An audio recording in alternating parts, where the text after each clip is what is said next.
बिस्मिल्लाहिर्रहमानिर्रहीम। तो आज हम क्रेनियल नर्व स्टार्ट करने लगे हैं। क्रेनियल नर्व्स के अंदर सबसे पहली बात जो आपको पता होनी चाहिए कि आपके पास क्रेनियल नर्व्स कितनी होती हैं। टोटल में 12 नर्व्स होती हैं। ठीक है, नर्व्स दो तरह की होती हैं, कुछ होती हैं क्रेनियल नर्व्स और कुछ होती हैं स्पाइनल नर्व्स। बाकी सारी बॉडी के अंदर जो स्पाइनल कॉर्ड से निकल रही हैं वो स्पाइनल नर्व्स हैं, और ऊपर जो ब्रेन से निकल रही हैं वो क्रेनियल नर्व्स हैं। ठीक हो गया। और ये आपको 12 पेयर्स होते हैं, 12 पेयर्स ऑफ क्रेनियल नर्व्स। अब इन 12 के 12 को आपका ना नाम इनको आने चाहिए। ठीक है, अब मैं इनके ना आपको कोई निमोनिक्स वगैरह नहीं बताऊँगा, क्योंकि एंड तक आपको ना सारी उनके खुद ही नाम लाइन वाइज खुद ही याद हो जाएंगे। ठीक है, तो आपको सबसे पहले आपको बस ये बता देता हूँ, लेकिन ये कौन कौन सी है। 1 2 3 4 5 6 7 8 9 10 11 12।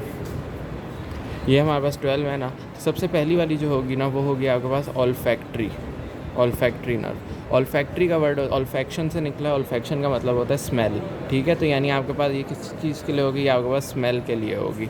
तो सेंस ऑफ स्मेल जो है ना वो इसी ऑल्फैक्ट्री नर्व की वजह से होती है। दूसरी जो नर्व है ना वो है आपका ऑप्टिक नर्व। अब ये ऑप्टिक नर्व जो है ये आपके पास किस तरह ऑप्टिक आई से रिलेटेड होता है। तो आई से जो आपको वीएन सारी होती है ना वो आपके पास इसी ऑप्टिक नर्व के थ्रू होती है, तो इसलिए आपके पास ये ऑप्टिक नर्व होगी। तीसरा नंबर पे देखें तो ऑक्यूलो मोटर नर्व। नाम से बता रहा है ऑक्यूलो यानी आई से रिलेटेड है, और इसके अलावा मोटर यानी उसके जो आई के मसल्स हैं ना उनको सप्लाई कर रही है। तो जो एक्स्ट्रा ऑक्यूलर मसल्स होते हैं ना उनको आपको एक्स्ट्रा ऑक्यूलर मसल्स क्या, जो आई ये आपके पास अगर रेटिना वो आई बॉल है ना, तो आई के ऊपर से एक मसल जा रहा है जो उसको पकड़ के रखा हुआ है, जिसने नीचे से जा रहा है, साइड से जा रहा है, दूसरी साइड से जा रहा है। ये सारे जो मसल्स हैं ये एक्स्ट्रा ऑक्यूलर मसल्स हैं, और इनको आपके पास ऑक्यूलो मोटर नर्व ने सप्लाई करना है। चौथे नंबर पर जो आ जाती है वो है जी ट्रॉक्लियर नर्व।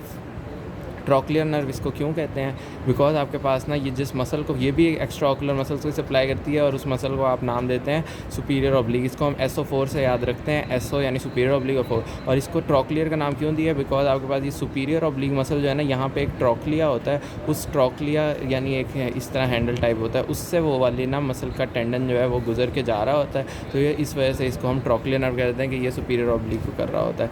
पाँचवें नंबर पर आ जाती है ट्राइजेमिनल नर्व।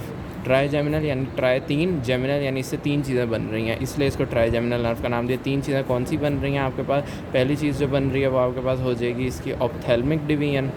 अब ऑप्थेल्मिक डिवीजन फिर आपको पता है कि ऑप्थेल्मोस्कोपी या ऑप्थेल्म यानी ऑप्थेल्म का लफ्ज़ जहाँ भी है इसका मतलब ये आई से रिलेटेड है। ठीक है, तो आपके पास जो यानी अब फेस है ना, ये नोज़ और ये सारा यूँ करके देखें तो, और यहाँ पे आई है, तो ये आई वाला जो रीजन है ना इधर यहाँ तक का जो सारा का सारी ये जगह है ना, इसको यही ऑप्थेल्मिक अपने सप्लाई करना होगा।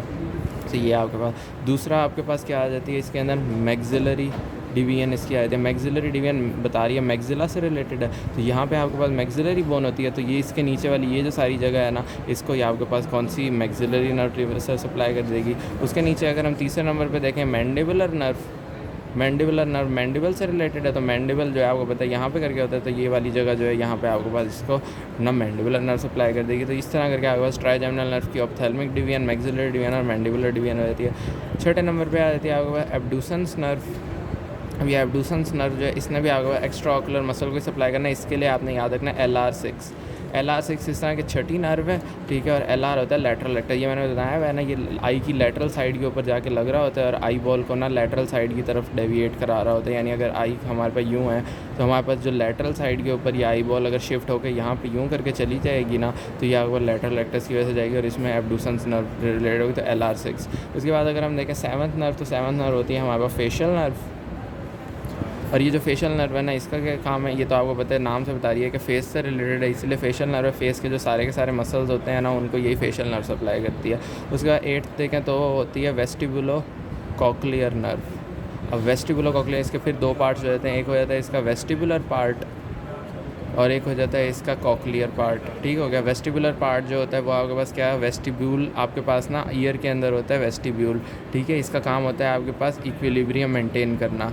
ठीक है, तो इक्विलिब्रियम मेंटेन करना इसका काम होता है। तो वेस्टिब्यूलर पार्ट जो है इसका रिलेशन सारा का सारा ताल्लुक इक्विलिब्रियम से होगा। और जो कॉक्लियर पार्ट है तो आपके पास ईयर के अंदर ना यूँ करके एक कॉक्लिया स्नेल टाइप का पड़ा होता है। ठीक है, तो वो कॉक्लिया जो है इसका काम क्या होता है, हेयरिंग के अंदर काम होता है। तो ये वाली कॉक्लियर नर्व जो है इस हेयरिंग से रिलेटेड होती है, और क्योंकि ये कॉक्लिया से रिलेटेड होती है इसलिए इसका भी काम हेयरिंग से है, तो ये हेयरिंग के लिए तो वेस्टिबुलो कॉक्लियर 8th नर्व भी होगी। 9th नर्व जो है वो आपके पास है ग्लॉसो फेरेंजियल नर्व। नाम इसको किस तरह आया है, ग्लॉसो का मतलब होता है टंग और फेरेंजियल यानी फेरेंक्स, ठीक है। तो आपके पास टंग के जो पोस्टीरियर टंग ये है ना आपके पास, तो इसका एक एंटीरियर 2/3 होता है, एक इसका फिर पीछे पोस्टीरियर 1/3 होता है। तो ये जो पोस्टीरियर 1/3 है ना इसको पूरी तरह ग्लॉसोफेरेंजियल नर्व सप्लाई करती है, इस वजह से इसको ग्लॉसो कह दिया। और फेरेंजियल क्यों, क्योंकि आपके पास जो फेरिंग्स वगैरह है ना उसके अंदर भी आपके पास जो सेंसरी सप्लाई सारी की सारी होती है ना वो आपके पास यही सप्लाई कर रहा होता है ग्लॉसोफेरेंजियल नर्व, इसलिए इसे ग्लॉसोफेरेंजियल नर्व कह देते हैं। 10th नंबर जो है वो है जी वेगस नर्व। इसका तो बच्चे को पता होता है वेगस नर्व क्या होती है, सारी ज़िंदगी आप एक ही नर्व पढ़ते आ रहे होते हैं और वो वेगस नर्व भी होती है, इसको ऐसे ही आप याद रख लें। उसके बाद आपके पास 11th नर्व जो आ जाती है वो आ जाती है एक्सेसरी नर्व। एक्सेसरी नर्व इसको क्यों कहते हैं, बिकॉज ना ये निकलती तो है, यानी इसके होते भी दो पार्ट हैं, एक इसका हो जाता है क्रेनियल पार्ट हो जाता है और एक इसका हो जाता है आपके पास दूसरा कौन सा पार्ट हो जाता है, स्पाइनल पार्ट, ठीक हो गया। एक इसका क्रेनियल पार्ट हो जाता है, एक इसका स्पाइनल पार्ट। क्रेनियल पार्ट जो है वो ऊपर ब्रेन से निकलता है और उसके बाद ना आपके पास स्पाइनल पार्ट जो है वो नीचे स्पाइनल कॉर्ड से निकलता है। लेकिन ना इसका मसला क्या है कि यह आपके इसको एक्सेसरी नर्व इसलिए कहते हैं बिकॉज ये निकलती तो है लेकिन ये जाके ना वेगस नर्व के साथ ही मूव करती है, ठीक है। तो यानी एज एन एक्सेसरी ना टू वेगस नर्व भी करती है, इसलिए इसको नाम हमने एक्सेसरी नर्व का नाम दे दिया। चौथी जो है वो है जी हाइपोग्लॉसल नर्व। ये हाइपोग्लॉसल ग्लॉसल का भी मैंने बताया टंग से रिलेटेड है, ठीक है। और उसके अलावा टंग के जो सारे के सारे मसल्स हैं ना उनको ये सप्लाई करेगी, इसलिए इसको हाइपोग्लॉसल नर्व का नाम दे दिया।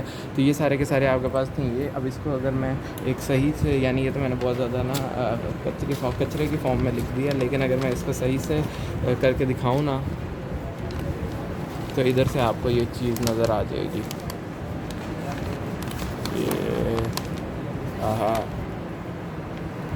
ये सही से करके ये देख रहे हैं हम, ठीक हो गया। तो ये सारी की सारी हमने ना नर्व्स पढ़ ली हैं, क्रेनियल नर्व्स। अब इन क्रेनियल नर्व्स के अंदर ना अगली बात जो समझने वाली है ना वो क्या कि इसमें से सेंसरी कौन सी हैं, इसमें से मोटर कौन सी हैं और इसमें से मिक्स्ड कौन सी हैं, ठीक हो गया। तो ये भी बहुत आसान है आपके पास, इसमें कोई मसला ही नहीं है इसको याद करने में। स्मेल जो है वो आपके पास स्मेल एक सेंस है, ठीक है, जिसको आपने सेंस करना है। तो आपके लिए उसके जो नर्व होगी वो सेंसरी हो जाएगी, तो ऑल्फैक्टरी नर्व। वीएन जो है वो भी एक सेंस है, ठीक है, उसके लिए आपके पास जो नर्व हो जाएगी वो भी आपका ऑप्टिक नर्व हो जाएगी, ठीक है, क्योंकि वो वीएन में होती है। तीसरी वेस्टिबुलोकॉक्लियर नर्व जो है वो वेस्टिबुलोकॉक्लियर नर्व के अंदर हीयरिंग होती है, हीयरिंग भी आपकी एक सेंस है, तो उसके लिए ये वाली होगी। तो ये तीनों तो आपके पास प्योरली सेंसरी हो जाएंगी, ठीक हो गया। उसके बाद आपके पास आ जाती हैं मोटर कुछ। तो अब जिन में हमने मसल्स का जिक्र किया ना तो वो आपके पास मसल वो हो जाएंगी मोटर। जिस तरह ऑकुलो मोटर जो है उसने एक्स्ट्रा ऑकुलर को करना था, वो मोटर हो जाएगी। फोर्थ जो ट्रोक्लियर है वो उसने भी उसको करना था, मसल को करना था, SO4 से याद रखें, सुपीरियर ऑब्लिक, तो इसको ये भी मोटर है। उसके अलावा आपको एब्डूसेंस नर्व होगी, तो एब्डूसेंस नर्व जो है वो भी आपको LR6 से याद रखा हुआ, लेटरल रेक्टस को, ये भी मोटर होगी। इसके अलावा एक्सेसरी जो है दो मसल्स को सप्लाई करती है, ट्रेपीजियस और ना स्टर्नोक्लीडोमास्टॉइड, इन दोनों मसल्स को सप्लाई करती है, तो जिसकी वजह से एक्सेसरी नर्व भी मोटर है। हाइपोग्लॉसल नर्व जो है मैंने बताया टंग के मसल्स को सप्लाई करती है, तो वो भी मोटर है, ठीक है। तो कोई मुश्किल बात है ही नहीं, इनके आपको फंक्शन आते होंगे तो आपको रटना ही नहीं पड़ेगा, कुछ सब याद हो जाएगा। उसके बाद आती हैं कुछ बाकी जो रह गई ना चार जो मोटी मोटी मेजर वाली हैं। एक है जी ट्राइजेमिनल जो कि 5th है, एक है जी फेशियल नर्व, एक है जी ग्लॉसोफेरेंजियल और वेगस। ये जो है ना ये बहुत बड़ी बड़ी हैं, तो इसलिए ये दोनों इनके अंदर सेंसरी इनका कंपोनेंट भी होगा और मोटर कंपोनेंट भी होगा, इसलिए ये चार जो हैं ये मिक्सड हो जाएंगे। तो ये इस तरह करके आपको इसकी ये वाली बात भी होगी। नेक्स्ट बात जो आपको इसकी पता होनी चाहिए कि ये आपके पास ब्रेन स्टेम में निकलती किधर से है, ठीक है। तो ये आपके पास ब्रेन स्टेम में निकलती हैं, ये पहली दोनों है ना ये आपके पास होती हैं 4 ब्रेन की एक्सटेंशन होती हैं, ठीक है, 4 ब्रेन की एक्सटेंशन। अब इसके लिए मैं आपको पहले बता देता हूँ, पहली दो जो है वो 4 ब्रेन से निकलेंगी, तीसरी और चौथी जो है वो मिड ब्रेन से निकलेंगी। उसके बाद फिर आपके पास 5वीं से ले 5, 6, 7, 8 जो है ये आपके पास पॉन से निकलेंगी, और उसके बाद ना 9, 10, 11, 12 जो है आपके पास मेडुला से निकलेंगी, ठीक है। तो ये आपके पास यहाँ से करके अभी मैं इसके आपको डायग्राम दिखाता हूँ। ये देखें अब इसकी डायग्राम, ये आपके पास बना हुआ है पूरा का पूरा ब्रेन स्टेम, ठीक है। ये ऊपर जो है इसके ऊपर सारा का सारा आपके पास ब्रेन होता है, ठीक है।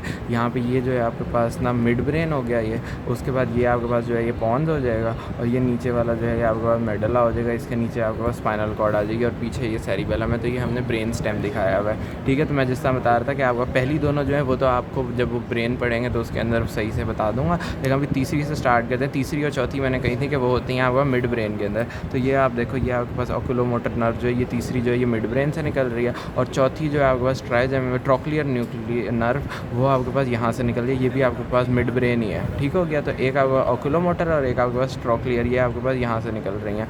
उसके बाद अगर हम देखें ट्राइजेमिनल पाँचवीं, तो ये देखो यहाँ से आपके पास ये सारी की सारी निकल रही है ट्राइजेमिनल नर्व यहाँ से। तो इसके बाद आपके पास छठी जो है आपके पास वो कौन सी होती है, एब्डूसेंस नर्व ना। तो यहाँ पे आप देखें ये एब्डूसेंस नर्व इन्होंने दिखाई हुई है, ये भी आपके पास इसी पॉन्स से निकल रही है। तो ये आपके पास छठी होगी। सातवीं जो है फेशियल नर्व, ये आपके पास फेशियल नर्व होती है, और ये आपके पास ये फेशियल नर्व भी पॉन्स से निकल रही है। आठवीं वेस्टिबुलो कॉक्लियर नर्व जो है वो भी आप देखें यहाँ से वेस्टिबुलो कॉक्लियर नर्व भी पॉन्स से निकल रही है।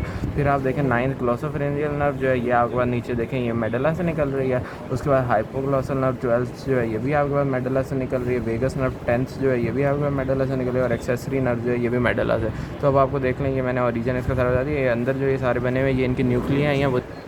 तो ये अब हमने सारी की सारी यहाँ से ये देख ली है, इधर यहाँ पे सारे के सारे ये न्यूक्लिया इनके पड़े हैं। ये अब जो हम नेक्स्ट वीडियो के अंदर जब functional components of the cranial nerves पढ़ेंगे ना, उसके साथ फिर मैं आपको ये सारे के सारे न्यूक्लियाई का बताऊँगा। Thank you.